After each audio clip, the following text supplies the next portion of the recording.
Hey guys, Manuel here. What a week it's been. I'm so happy with this week of training, and I haven't really hit anything significant in training other than a 210 bench, which is better than my competition PB of 209. The reason I'm so excited and I'm so happy with the way training's gone this week is because I haven't missed any sessions. This time last week I started off the program in Malaga last Saturday when I was with Jord and a couple of the other British team.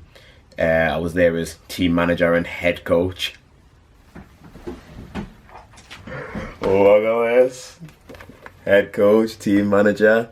I'm still unprofessional as fuck, but I've got this as proof. Yeah, so I was over there with Jordan mainly because obviously I'm his coach. We had a really good performance over there. We got a PB total for him. PBs across the board, PB comp squat, PB comp bench, and PB comp deadlift. And I think it ended up being like a 10 kilo overall PB for him. So he squatted 322 and a half. He benched 220 after failing it on the second. So he made some technical adjustments and we came back and smoked it on the third. I was so like, I'm really happy that he got it, but I'm also really upset that he didn't get it on the second, because we could have went for like 227 and a half or 230, something like that, and that would have been a significant lift because it would have been the European junior record. But yeah, so the technical adjustment that we made, I don't mind sharing with you guys. It's something that you can all do in your training to get a little bit more tension. I think tension's more important than an arch. Basically what I told him to do was try and keep his arse off the bench as the spotters were lifting the weight over for him, and just automatically doing that, it just makes you a lot more tense. So just, if you're not doing that in your training, give it a go and let me know how you get on with it, because I definitely think you'll get a couple of kilos extra, and if not, a couple of reps extra on your submax stuff, as long as you can maintain that tension. So definitely give it a go. And he deadlifted 307 and a half, and that was very comfortable for him. And deadlift he's been struggling with for months. So I think he had a word with Tom Martin, probably the best deadlifter I know personally, and you know, certainly the best conventional deadlifter that I know. And just whatever he told him in terms of position and things like that, it's all started to click, and he's getting a lot better with it. So yeah, we're flying with that now.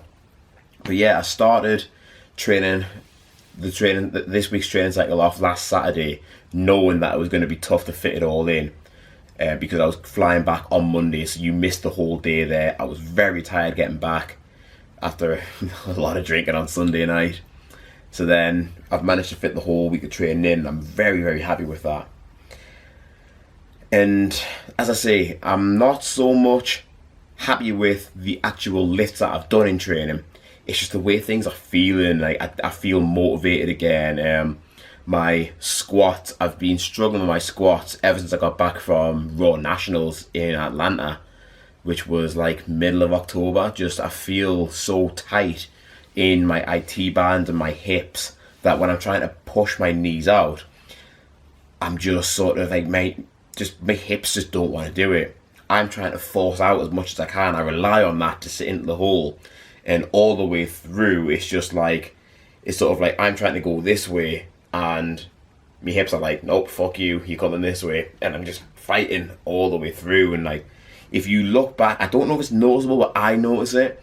Like, I'm just sort of really shaky, like almost like the way Kelly Branton looks when he squats. And I don't know if it's the same issue with him. Obviously we're completely different sizes, but you just look at him and he shakes quite a lot, and I've felt that happening to me. But today, when I was doing pin squats, today's the first day where I've just felt very loose, like I can just passively push those knees out with very little fight back. And I'm really looking forward to that just being consolidated and cemented throughout the rest of this training cycle, so I can start getting confident and putting more and more weight on the bar. I've been hanging around like I almost failed a 315 last week. Not almost failed, but like it stopped and then it moved again. It was pretty quick when it moved. So I dropped the 310 at 8 for my second session on the squats, and that moved very well. And just I really think it's starting to come together now.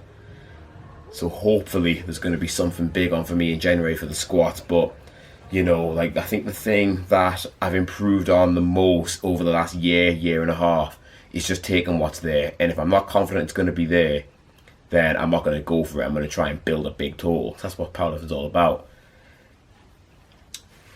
So, bench press wise, things are looking good. I'm consistently hitting 200. I don't even hit 200 anymore. I just go past 200. I'm always in and around 205 to 210. Now, I'm in a very, very strange position with bench. So, my two main exercises on bench. I have 3 main exercises on bench, really, but the 2 that are the closest together are competition bench. And for anybody who can listen to the speed of my voice, that was competition bench. Fucking hell, I talk fast sometimes. And I have 2 count pause bench. Now, I'm in a really, really weird situation where my 2 count pause is very close to my comp bench. Now, I don't know what you guys think, but I think that shouldn't be the case. I think you should be getting a lot more. Although it's only like a slight difference in the time that you spend on your chest, I do feel like it shouldn't be, I shouldn't be within 5 kilos of that. So I can 2 count pause 205 very comfortably, but I could also comp pause 210. And that for me just doesn't work out. So I don't know. And then the thing that's tying this all together, my other variation is 2 board press. Now, I've mentioned this a couple of times, and I don't know 100% what Mike's strategy is, but I do 100% trust in him, so I'm keeping doing it. But I don't think I'm getting much out of the 2 boards. See, my sticking point on the bench is a little lower down, and a 1 board actually attacks that a lot better.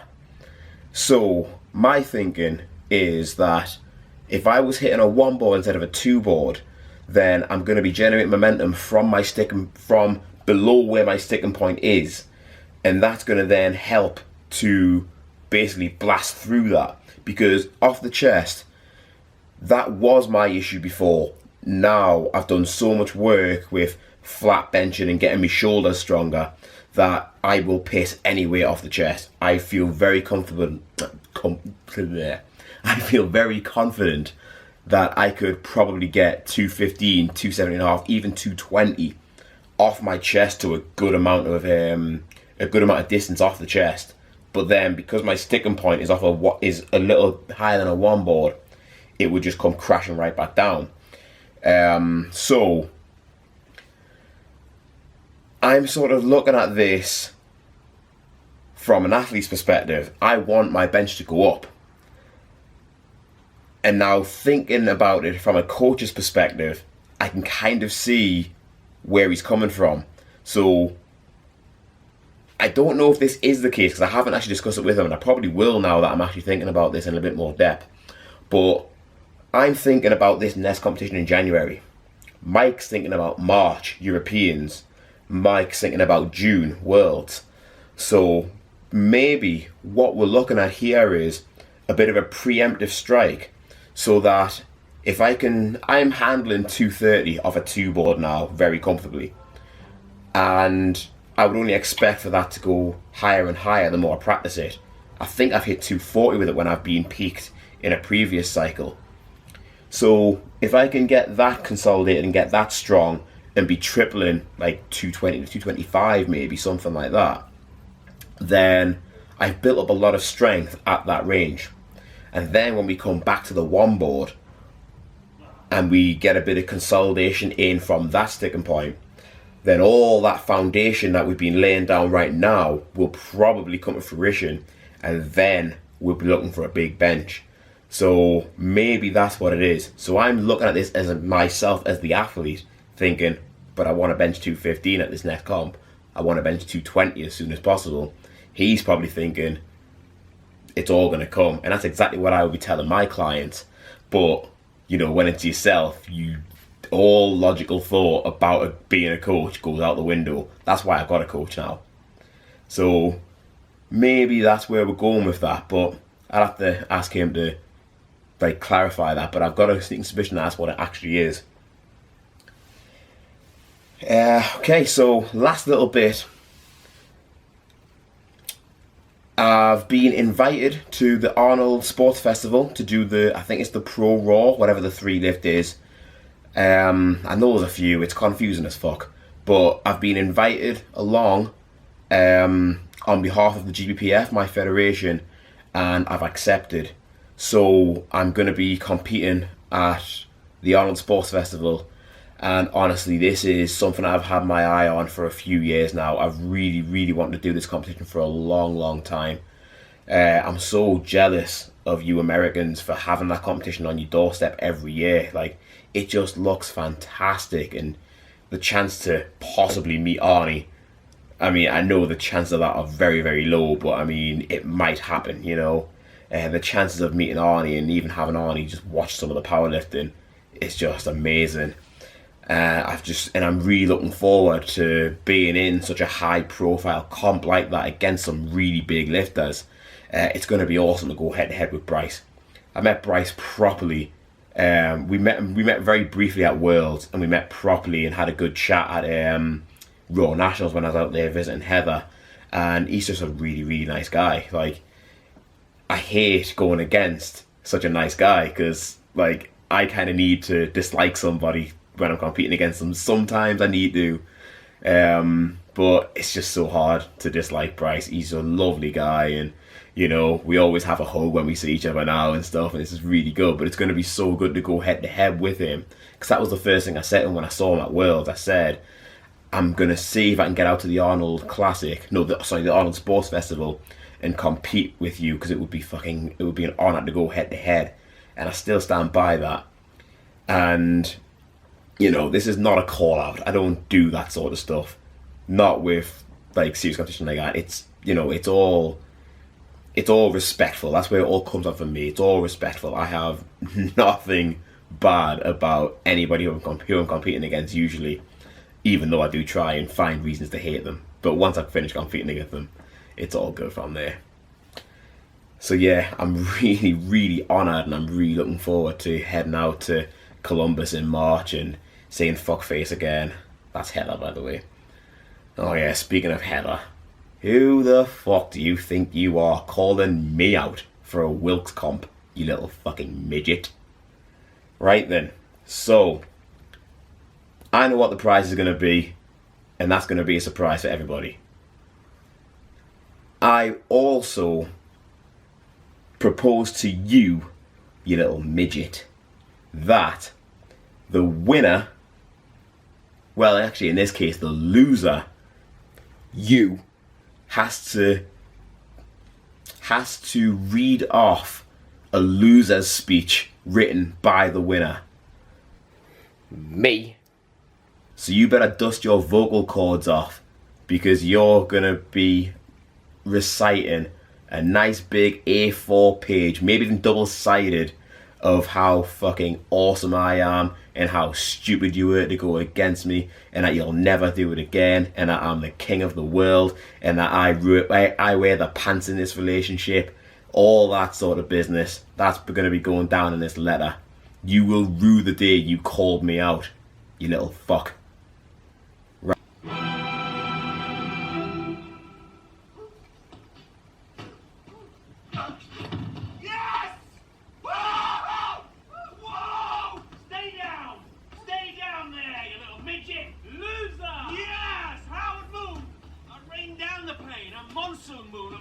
Like a beam, like a ray, like a laser. Don't try and stop me. I'm quick, like lightning. I'm frightening. Ow!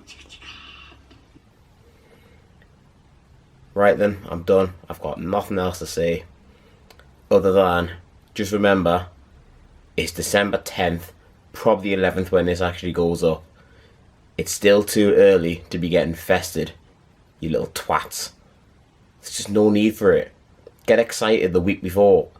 Not 9 weeks before. I'm all Christmased out now, watching all your fucking statuses and fucking updates of how many sleeps it is till Christmas for the last fucking 3 months. Fucking losers. Anyway, like it, subscribe it, all that sort of stuff. Yeah, bye.